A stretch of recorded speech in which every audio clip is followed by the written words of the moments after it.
दोस्तों पता नहीं आजकल व्यूज कम क्यों आ रहे हैं। लगता है वीडियो आप लोगों तक पहुंच नहीं रही है। और अगर आप वीडियो को देखते हैं तो उसे लाइक और कमेंट्स में अपनी राय जरूर बता दीजिए कि आपको वीडियो में क्या अच्छा लगा और क्या अच्छा नहीं लगा। Welcome my dear rockets. आज की मूवी का नाम है द सीजनिंग हाउस। इसकी कहानी बहुत ही डिस्टर्बिंग है, इसलिए ये बच्चों के लिए बिल्कुल सुटेबल नहीं है। इस बात का ध्यान रहे, ठीक है। प्राचीन काल से लेकर आज तक दुनिया में युद्धों की कमी नहीं हुई। वर्ल्ड वॉर 2 के बाद आम जनता ने मान लिया कि पावर और पदवी में बैठे हुए आदमियों को सबक मिल गया है और आगे इतना खतरनाक युद्ध कभी नहीं होगा। लेकिन आज तक कोई ना कोई युद्ध चल रहा है। सच ये है कि जब तक पावरफुल रहने की चाह, जमीन के टुकड़ों पर अपना कब्जा जमाने का लालच और औरतों को अपना गुलाम समझने की आदमियों की घटिया सोच इस दुनिया में जिंदा रहेगी, तब तक युद्ध होते ही रहेंगे। एक और युद्धों को चलाने वाले मर्द पॉलिटिशियन अपना पावर बरकरार रखते हैं, तो दूसरी ओर युद्ध में सोल्जर्स अपनी जान देते हैं और सोचते हैं कि अपने देश के लिए शहीद हो रहे हैं। लेकिन एक और पहलू है जो मर्दों के इस खेल में अनदेखा अनसुना कर दिया जाता है। वो पहलू है औरत। युद्ध होने पर औरतों के साथ क्या होता है,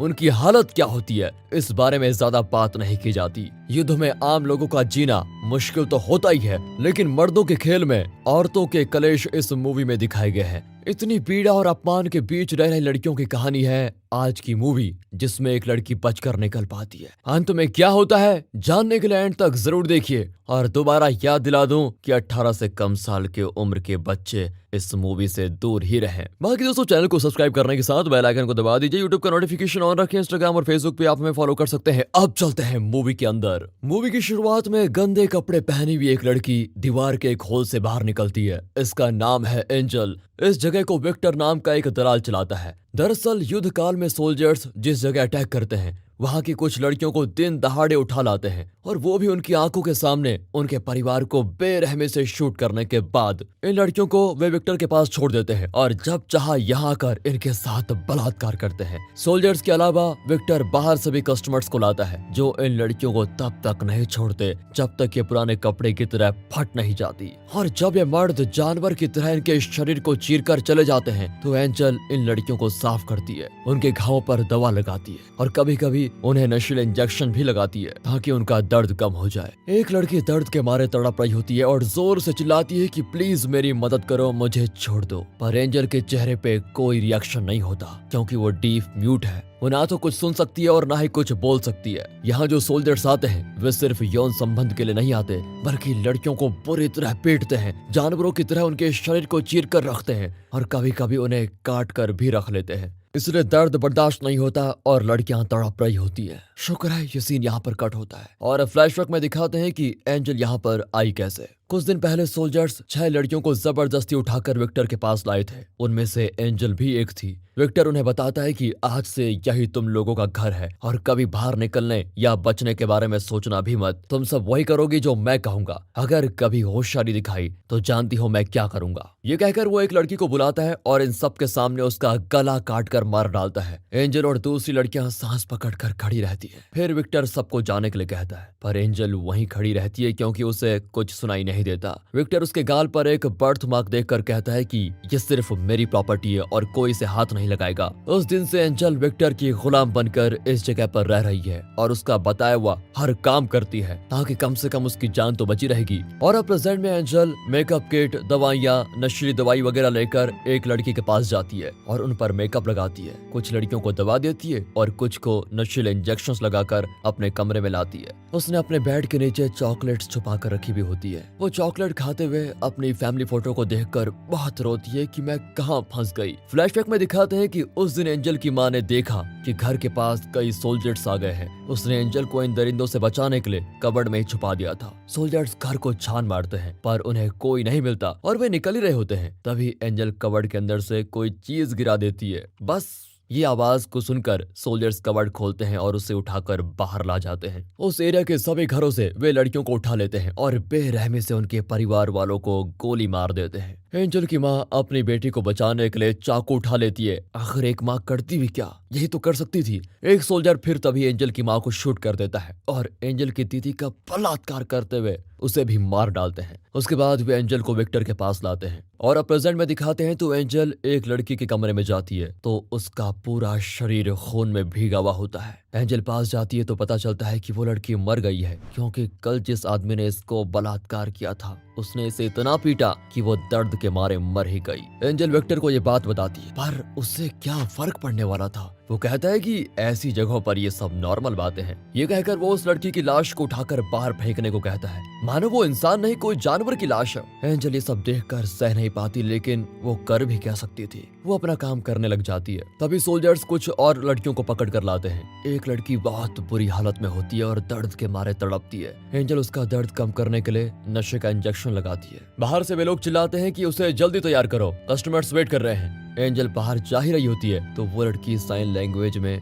एंजल को बाय कहती है। एंजल हैरान होती है कि ये साइन लैंग्वेज कैसे जानती है। और फ्लैशबैक में दिखाते हैं कि जब एंजल यहाँ नई नई आई थी तो विक्टर ने उससे उसका नाम पूछा था। एंजल चुप रही। फिर विक्टर ने रियलाइज किया कि ये बोल नहीं सकती। वो एंजल के गले में क्रॉस देखता है और उसका नाम एंजल रख देता है और उसी नाम से फिर उसे पुकारा भी जाता है। फिर वो एंजल को सिखाता है कि जब कस्टमर यहाँ आकर इन लड़कियों के शरीर को चीर कर रखते हैं तो उनके घाव को कैसे क्लीन करना है, कैसे दवा और नशे का इंजेक्शन लगाना है। प्रेजेंट में एंजल उस लड़की के कमरे में जाती है जिसने साइन लैंग्वेज में एंजल को बाय कहा था। इस लड़की का नाम वान्या है। वो दर्द के मारे रो रही होती है। एंजल पूछती है कि तुमने साइन लैंग्वेज कहाँ सीखी। वो कहती है मेरे पापा डीफ म्यूट हैं, उन्हीं के लिए मैंने ये साइन लैंग्वेज सीखी है, पर अब वो जिंदा नहीं है। वान्या एंजल से पूछती है तुम अपनी फैमिली के बारे में बताओ। तभी एंजल फर्श पर हाथ रखकर फील करती है कि वाइब्रेशन हो रहा है। वो कहती है कोई आ रहा है, मुझे तुरंत जाना होगा। ये कहकर वो दीवार के एक छोटे से होल से निकल जाती है। एंजल को अपनी फैमिली की याद आती है। एंजल का पिता हमेशा एंजल की माँ से लड़ता ही रहता था। एक दिन वो एंजल की दीदी और उसकी माँ को छोड़कर चला गया। उसके बाद माँ ने ही इन दोनों लड़कियों को पाला था।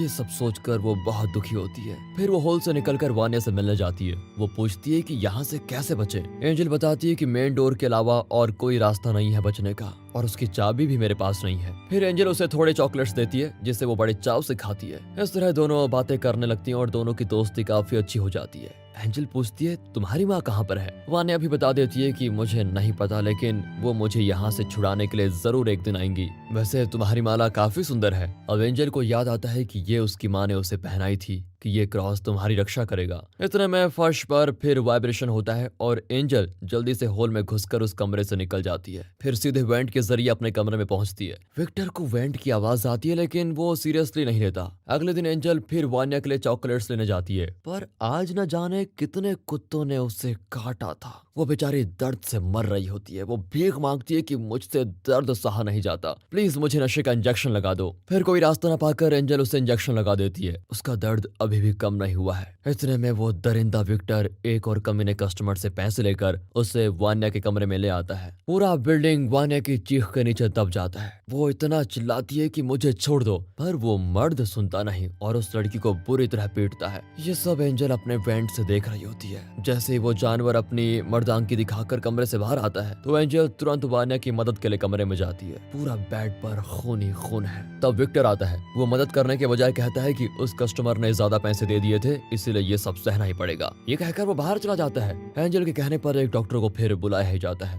वो वान्या को चेक करके अकेले में विक्टर से कहता है कि तुम इंसान हो या कुछ और। उस लड़की की हालत बहुत ही खराब है। उसकी कमर की हड्डी टूट चुकी है और शरीर चिथड़ा हो चुका है। बहुत सारा खून बह चुका है। उसे हॉस्पिटल नहीं ले गए तो वो मर जाएगी, लेकिन वो डॉक्टर को पैसे देकर दफा कर देता है। अब रात को एंजल वान्या के लिए सूप बनाकर लेके जाती है और उसकी पीड़ा कम करने के लिए उसे गले लगाकर उसके पास ही सो जाती है। इसी बीच विक्टर एंजल को हर कमरे में ढूंढ रहा होता है। उसकी आवाज वान्या को सुनाई देती है और वो एंजल को जगाती है। एंजल इतनी जल्दी होल में नहीं घुस सकती तो वो जल्दी से बाथरूम में जाकर लॉक कर देती है। और जब विक्टर आता है तो एंजल बाथरूम से बाहर निकलती है जैसे कि वो बाथरूम यूज कर रही थी, इसलिए विक्टर को शक नहीं होता और वो एंजल को अपने कमरे में लेके जाता है। फिर वो एंजल को एक चाबी देकर कहता है ये मेन डोर की चाबी है, ये तुम रख लो क्योंकि मुझे तुम पर पूरा भरोसा है कि तुम बचने की कोशिश नहीं करोगी। ये कहकर विक्टर एंजल के साथ वही करता है जो दूसरे कस्टमर्स यहाँ की बाकी लड़कियों के साथ करते हैं। अगली सुबह एंजल फिर वान्या को देखने जाती है। वान्या खून में पड़ी होती है और बड़बड़ाती है कि इसके बाद एक भी जानवर आया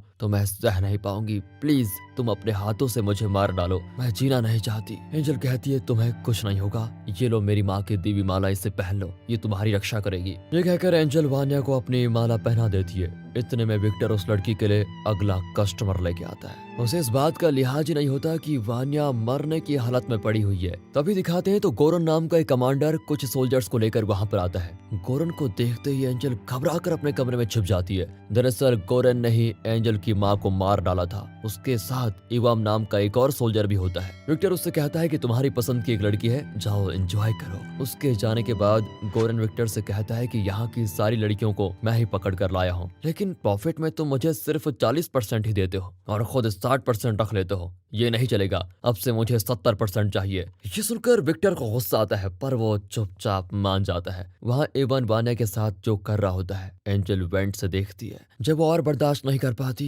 तो धीरे से वेंट से नीचे उतरकर एक नुकीली चीज को उठाकर इवान की रीढ़ में घुसा देती है। वो हाथ से उसे रोकने की कोशिश करता है तो उसके हाथ पे भी काट देती है। फिर वो एंजल को धक्का देने की कोशिश करता है पर एंजल इवान के मुंह के अंदर चाकू घुसाकर घुमा देती है। इवान उठ भी नहीं पाता। अब एंजल वान्या को देखती है तो वो दर्द के मारे मर चुकी होती है। एंजल बहुत रोती है। इतने में इवान फिर उठ जाता है और एंजल पर हमला करने लगता है, लेकिन इस बार एंजल चाकू से उस पर बार बार वार करके उसकी कहानी खत्म कर देती है। इवान की चीख सुनकर विक्टर और बाकी लोग वहां पर पहुंचते हैं। अब इवान को मरा हुआ देखकर वे चारों ओर देखते हैं, लेकिन एंजल वेंट के जरिए बच निकली है। गोरेन चिढ़ जाता है कि मेरे आदमी की ये हालत किसने की। तभी वेंट से कोई आवाज आती है और वो गन लेकर हर तरफ चेक करते हैं। गोरेन विक्टर से पूछता है कि वो गूंगी लड़की कहाँ पर है। विक्टर कहता है पता नहीं। फिर गोरेन गुस्से में वहाँ की एक लड़की को मार डालता है और विक्टर को धमकाता है कि अगर वो नहीं मिली तो मैं यहाँ की सारी लड़कियों को मार डालूंगा। गोरेन अपने भाई से कहता है कि उस लड़की को जल्दी ढूंढ लो, मैं उसे तड़पा तड़पा कर मार डालना चाहता हूँ। अब सभी एंजल की तलाश कर रहे होते हैं। एंजल जो इतने दिनों से वेंट के जरिए आती जाती रहती थी, वो जान चुकी थी कि कौन सा वेंट कहाँ जाता है। वो वेंट्स के अंदर से घुसकर किसी तरह मेन डोर पहुंच जाती है। फिर वो विक्टर की दी हुई चाबी से मेन डोर खोलती है, लेकिन दरवाजा नहीं खुलता। मतलब विक्टर ने उसे असली चाबी नहीं दी थी। अब एंजल परेशान होकर वापस वेंट के होल के अंदर जाने लग जाती है, पर गोरेन देख लेता है और अंधाधुंध शूट करना शुरू कर देता है। एंजल फिर एक कमरे में पहुंचती है जहां एक और आदमी उसे पकड़ देता है, लेकिन एंजल के पास नशे का इंजेक्शन होता है जिसे वो उस आदमी के पैर में घुसा देती है। वो फिर से वेंट में घुसकर बचने की पूरी कोशिश करती है, लेकिन गोरेन उसका पैर पकड़ लेता है और अपने साथियों से कहता है चाकू दो मुझे, आज तो इसका पैर काट कर रहूंगा। एंजल जोर से अपना पैर हटाकर खुद को छुड़ाने की कोशिश कर रही होती है, जिसकी वजह से गोरेन के मुंह पर चाकू का निशान लग जाता है और एंजल फिर मौका देकर सीधे वेंट में घुस जाती है। अब गोरेन को विक्टर पर आता है गुस्सा। फिर दूसरा सोल्जर गन से दीवार तोड़कर वेंट होल के अंदर जाता है। गोरेन कहता है कि वो लड़की दिखे तो तुरंत उसे मार डालो। वो सोल्जर फिर एंजल को देख लेता है और गोलियां चलाता है। उससे बचने के लिए एंजल धीरे धीरे बिल्डिंग की छत पर पहुंच जाती है। उस सोल्जर का गन फिर नीचे गिर जाता है। फिर भी वो ऊपर चढ़कर एंजल को पकड़ना चाहता है,